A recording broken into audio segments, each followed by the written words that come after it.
Et voici le trade du jour en ce jeudi 6 février. Comment peut-on faire 5% de gain en un jour, en tout cas sur l'idée d'un seul trade? Je vais vous partager tout ça dans cette vidéo parce que je pense que dans ces périodes où, en termes d'investissement, il n'y a plus grand-chose à faire en ce moment, il se passe pas grand-chose, il n'y a pas de grands mouvements, ça y est, c'est passé les grands mouvements. Mais qu'est-ce qu'on peut faire au quotidien pour pas faire de bêtises en investissement? C'est plutôt d'avoir une partie de capital en trading et de mettre en place des ordres sans prendre beaucoup de risques qui peuvent nous permettre de faire des gains au quotidien. C'est tout ce qu'on va voir ensemble dans cette vidéo avec une idée de trade très précise pour Bitcoin, vraiment pour dans les prochaines heures. Donc on va regarder tout ça ensemble dans cette vidéo. Hello à tous, c'est Kevin, et on se retrouve aujourd'hui pour une nouvelle vidéo d'analyse crypto sur la chaîne Crypto Pépite. Bienvenue à toutes les nouvelles personnes qui nous rejoignent chaque jour. J'espère que vous trouvez du coup le contenu que vous cherchez sur YouTube sur cette chaîne. En tout cas, moi je fais mon maximum pour vous apporter de la valeur et être le plus transparent possible. Donc voilà, bienvenue à tous, n'hésitez pas à mettre un petit pouce bleu, un commentaire pour m'aider au référencement de cette vidéo, pour faire en sorte qu'elle soit vue par le plus grand nombre, et nous on est parti directement pour les news du jour avant d'attaquer sur cette fameuse idée de quel est ce trade aujourd'hui que l'on va pouvoir peut-être mettre en place rapidement. Alors si on regarde rapidement déjà la map est plutôt mitigée aujourd'hui, quelques bougies vertes, quelques bougies rouges. Le marché est vraiment très mitigé, on le voit très bien. De manière générale, on est vraiment dans la neutralité, légèrement dans le rouge, mais c'est quasiment neutre, moins 1, moins 1, moins 1, moins 2, moins 1, moins 0,5, donc c'est quasiment neutre, et c'est plutôt une bonne nouvelle quand on voit les bougies rouges qu'on a connues récemment. En termes de volume, bon, les volumes se sont quand même pas mal calmés, alors surtout sur BTC, parce qu'on voit quand même que sur Ethereum on est encore à 31 milliards, 6 milliards et demi sur XRP, par contre sur Tether 49 milliards c'est que dalle. Donc là, bon, pour l'instant il n'y a pas beaucoup d'argent en échange en 24 heures. Ici, le marché s'est quand même beaucoup calmé, et c'est normal, il a besoin de respirer après les gros mouvements qu'on a eu récemment. Moi, ce que je pense, c'est quand même qu'il va y avoir une accélération haussière dans les prochaines heures, et c'est pour ça que je vais vous proposer ce fameux trade du jour qui pourrait être intéressant. Alors, en termes de news, attention, BlackRock qui prévoit de lancer un ETP Bitcoin en Europe. Cet ETP serait domicilié en Suisse, bizarrement, en Suisse, étonnant, et pourrait commencer à être commercialisé dès ce mois-ci. Et donc il se prépare à lancer un produit négocié en bourse, un ETP directement lié à Bitcoin en Europe, après le succès de son ETF Bitcoin aux États-Unis. Cet ETP serait domicilié en Suisse et pourrait commencer à être commercialisé dès ce mois-ci, blablabla. Citant des personnes au fait de ce projet, il s'agirait du premier ETP lié aux crypto-monnaies de BlackRock en dehors de l'Amérique du Nord. Donc ça c'est plutôt une bonne nouvelle, puisque ça va continuer de faire parler de BTC, et donc ce qui veut dire qu'on est en train petit à petit de préparer la prochaine vague d'euphorie. Tant qu'on est dans cette dynamique sur BlackRock, il n'y a pas de raison que que le marché pose un top. Et lorsqu'on sortira tous ces produits, à ce moment-là, on aura une nouvelle euphorie, et là, pourquoi pas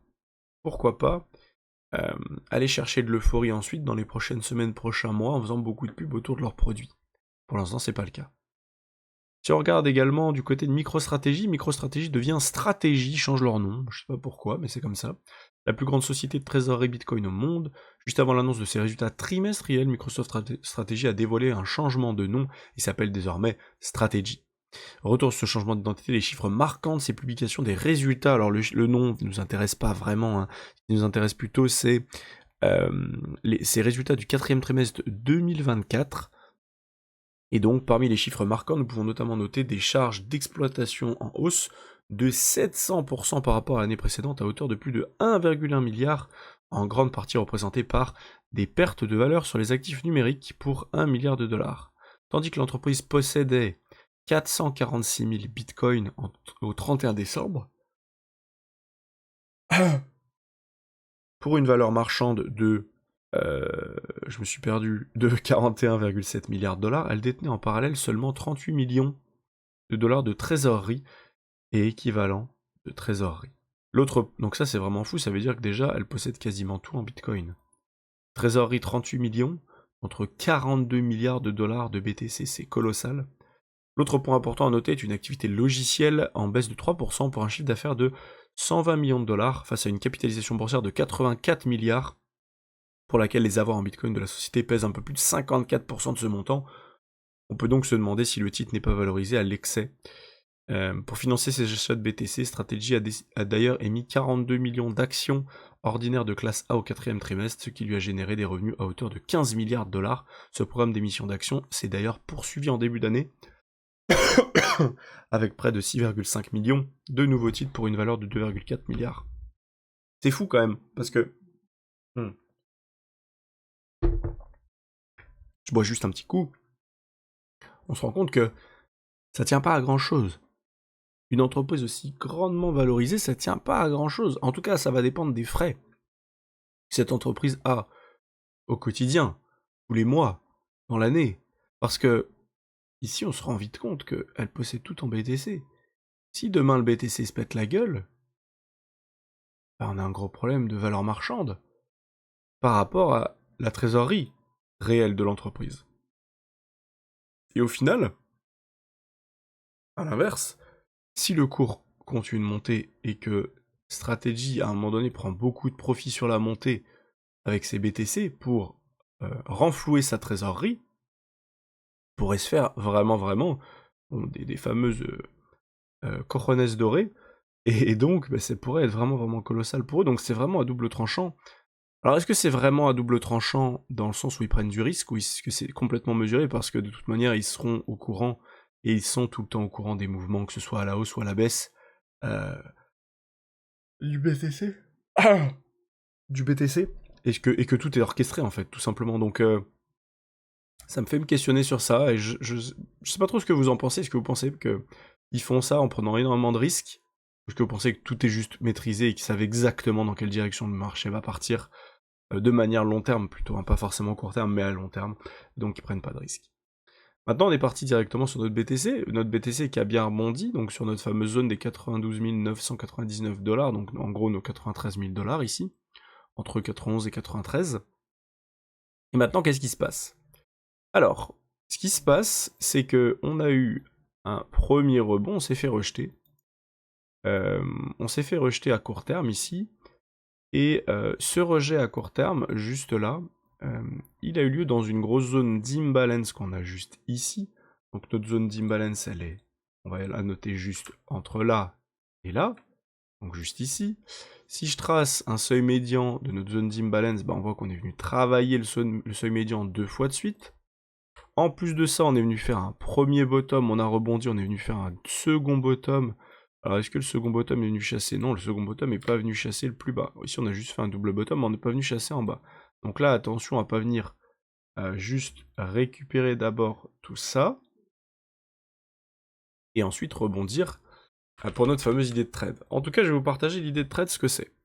Notre idée de trade, c'est que depuis qu'on a fait notre point haut ici, donc notre point haut local qui est juste là, on a quand même laissé beaucoup de liquidité au-dessus. Donc en fait, on a de la liquidité au-dessus des 102 727 et notre zone d'imbalance aux alentours des 103 700 $. Donc maintenant, ce qui s'est passé, c'est qu'on a fait point haut, point bas. On est venu où? Dans la zone des 0,618 juste ici. On a touché nos 0,618 juste là, on le voit très bien. 0,618 ici. On l'a dépassé, on s'est fait rejeter. Lors du rejet suivant, on a pris notre point haut, on a pris notre point bas, 0,618 qui est juste ici. On est venu taper les 0,618 juste là, à nouveau. Donc avec la mèche rouge qui est ici, que vous devriez voir normalement. On s'est fait rejeter à nouveau. Et sauf que on voit qu'à chaque fois qu'on se fait rejeter, la volatilité est moins importante. Ici, on a fait une grosse baisse, on rebondit, on rebaisse fortement, beaucoup plus que précédemment. Ici, on se fait rejeter, on baisse beaucoup moins que précédemment. Et on n'a d'ailleurs pas fait un nouveau plus bas. Donc maintenant, l'objectif, c'est plutôt d'essayer de retourner le prix ici et de faire quelque chose comme ça. La cassure, la réelle cassure, c'est de changer la dynamique. Pour changer la dynamique, il faut arrêter de faire des sommets et des creux descendants. Donc là, on a fait sommet, sommet, sommet descendant, sommet descendant pour l'instant, creux descendant, creux ascendant. Le creux n'est plus descendant. Donc l'objectif, c'est de maintenir des creux ascendants et de faire un premier sommet, sommet ascendant. La réelle cassure de cette dynamique, parce que si on faisait juste ça, ce serait une structure haussière dans une structure baissière, donc ce serait pas suffisant. Pour changer la dynamique, il faut casser un des creux descendants de la dynamique baissière. Et le creux à casser, c'est celui-ci. Donc celui qui est juste là, on va le noter juste ici.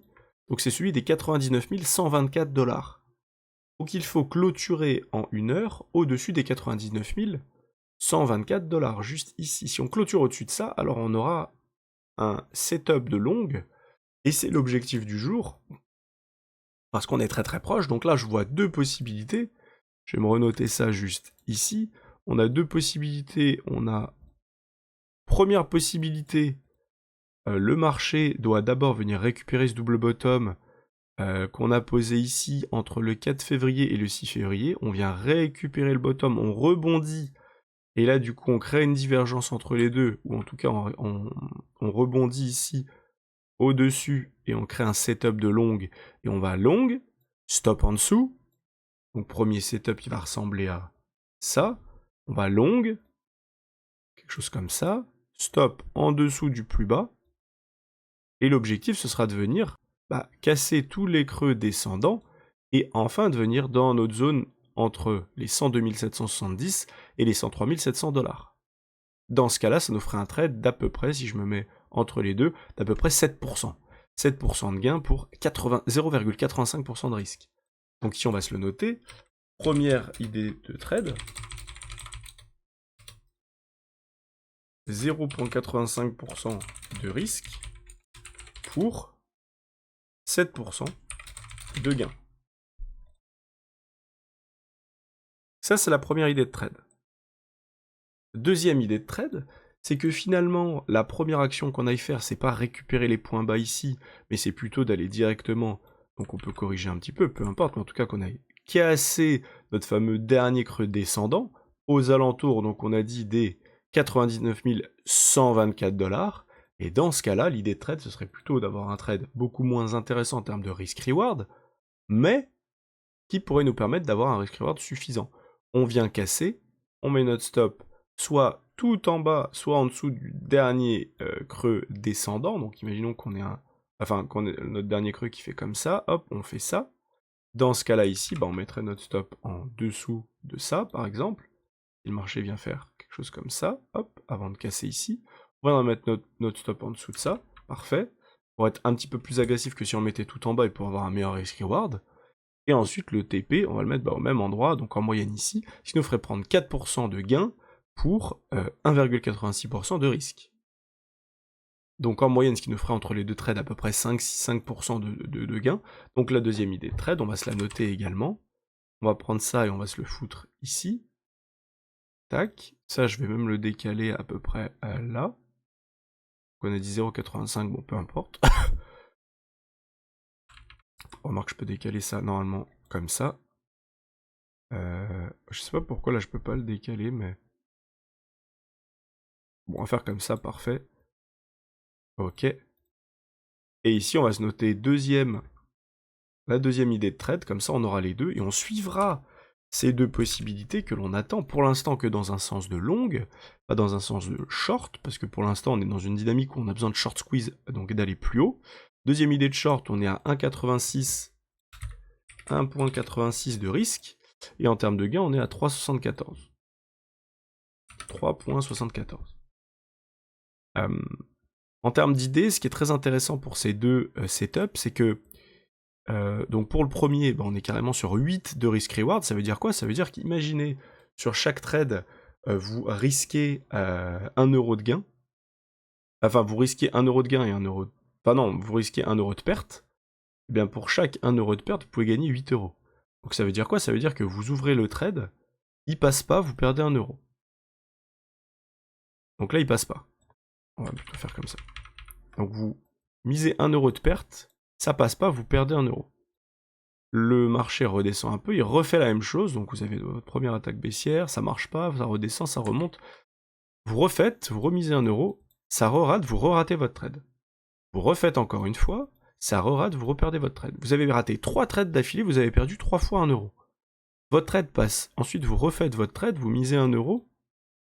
Cette fois-ci, ça passe, vous réussissez votre trade, vous avez raté 3 fois votre trade, même on pourrait dire que vous le ratez une 4e fois, vous le faites une 5e fois, votre trade passe, vous avez perdu 4 euros, Et cette fois-ci, ça passe, vous gagnez 8 €.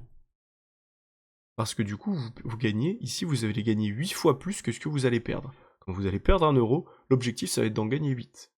Globalement, dans l'idée, c'est ce qui va se passer. Ici, si vous perdez 0,85%, vous gagnez 7% quasiment. Donc dans l'idée, c'est de comprendre qu'on va perdre 1 € pour gagner 8. En termes de gains, alors, bien sûr, ici, on parle en termes on parle pas en termes de... Enfin bref, je me suis compris, j'ai pas envie de vous rajouter quelque chose d'autre qui est une autre logique de calcul, mais voilà globalement ce que ça veut dire. Ça veut dire que sur un trade comme ça, vous pouvez vous rater plein de fois. Le jour où ça passe, vous serez rentable. Vous pouvez rater 1, 2, 3, 4, 5 fois, vous aurez perdu 5 €, le trade passe une fois, vous aurez gagné 8 €. Du moment où vous managez bien votre risque. Et c'est là où on comprend qu'en calculant bien son risk-reward, c'est beaucoup moins risqué de faire du trading au quotidien que de faire de l'investissement où on met pas de stop. Par contre, dans l'idée que, uniquement, qu'on est capable de calculer le risk-reward et de pas faire de bêtises. Sur le deuxième, ici, c'est différent, on a un risk-reward de 2, ce qui veut dire avec un risk-reward de 2, que typiquement je fais un trade, je mets encore une fois 1 € de risque, je rate, je perds 1 €, je remets dans la machine 1 €, je rate, je repère 1 €, ensuite mon trade passe, je vais gagner cette fois-ci, du coup 2 fois plus parce que j'ai un risk-reward de 2, donc cette fois-ci mon trade va passer, je vais mettre 1 €, je vais gagner 2 €. Et donc ici, je vais rentabiliser, enfin je vais rembourser mes 2 pertes de 1 €, je vais perdre 2 €, ici je vais gagner 2 €, donc je serai flat, je serai break-even. Donc même si ici je fais 2 trades ratés, 1 trade gagné, je vais être break-even, et si par contre je fais un trade perdu, un trade gagné, je vais perdre 1 € sur le premier trade, et je vais gagner 2 € sur le deuxième, donc au total j'aurai gagné 1 €. Donc voilà en gros ce qui se passera. Donc voilà pourquoi est-ce que c'est important de calculer le risk-reward, ça vous permet d'avoir globalement une idée du nombre de réussites et de pertes, de ratés que vous pouvez avoir. Et voilà nos 2 idées de trade pour le jour, du jour, pardon. Si on regarde rapidement sur le reste, sur Ethereum on est un petit peu sur la même idée, que globalement on est en train de faire un escalier très descendant, avec des sommets et des creux descendants, et l'objectif va être de trouver à un moment donné un squeeze pour revenir chasser plus haut. Alors sur Ethereum pour l'instant c'est différent, je pense qu'on peut avoir un short squeeze ici dans cette zone d'imbalance, juste entre ce point bas, ce point haut et ce point bas là-dedans, donc dans notre imbalance baissière, aux alentours des 3100 points à peu près, qui nous ferait par rapport à maintenant un petit short squeeze de 8-10% à peu près. Par contre, j'ai bien l'impression que ça ne change rien, la dynamique toujours baissière, c'est-à-dire qu'on est toujours dans une dynamique baissière. L'objectif va être plutôt de venir ensuite rechasser dans cette grande mèche ici, et rappelez-vous, quand on a une mèche comme ça, on peut prendre le point bas, le point haut, le point bas, quelque chose comme ça, et on peut aller chercher ensuite le seuil médian de la mèche pour essayer d'aller trouver des zones de retournement. Donc ici on va se noter seuil médian de la mèche. Juste ici, on va se mettre ça en 10, juste là. Et l'objectif du coup va être quoi? Simplement, si on a un short squeeze et qu'ensuite le marché se fait rejeter, on va chercher dans cette zone des potentiels de longue. Si on a un retournement là-dedans avec de la divergence, bougie de ravalement, en tout cas les élèves que j'accompagne et que je fais monter en compétence sur du trading savent très bien de quoi je parle, donc on va suivre ça avec grande intention, et ce sera peut-être le prochain trade, peut-être demain, ou dans la journée, ou dans la semaine, tout simplement. Donc voilà, peut-être l'opportunité, le prochain trade qui sera ici sur Ethereum plutôt que sur BTC. J'espère que cette vidéo vous aura plu, si c'est le cas, n'hésitez pas à vous abonner et laisser un gros pouce bleu en bas de cette vidéo, et moi je vous dis à très vite pour une prochaine vidéo, ciao ciao.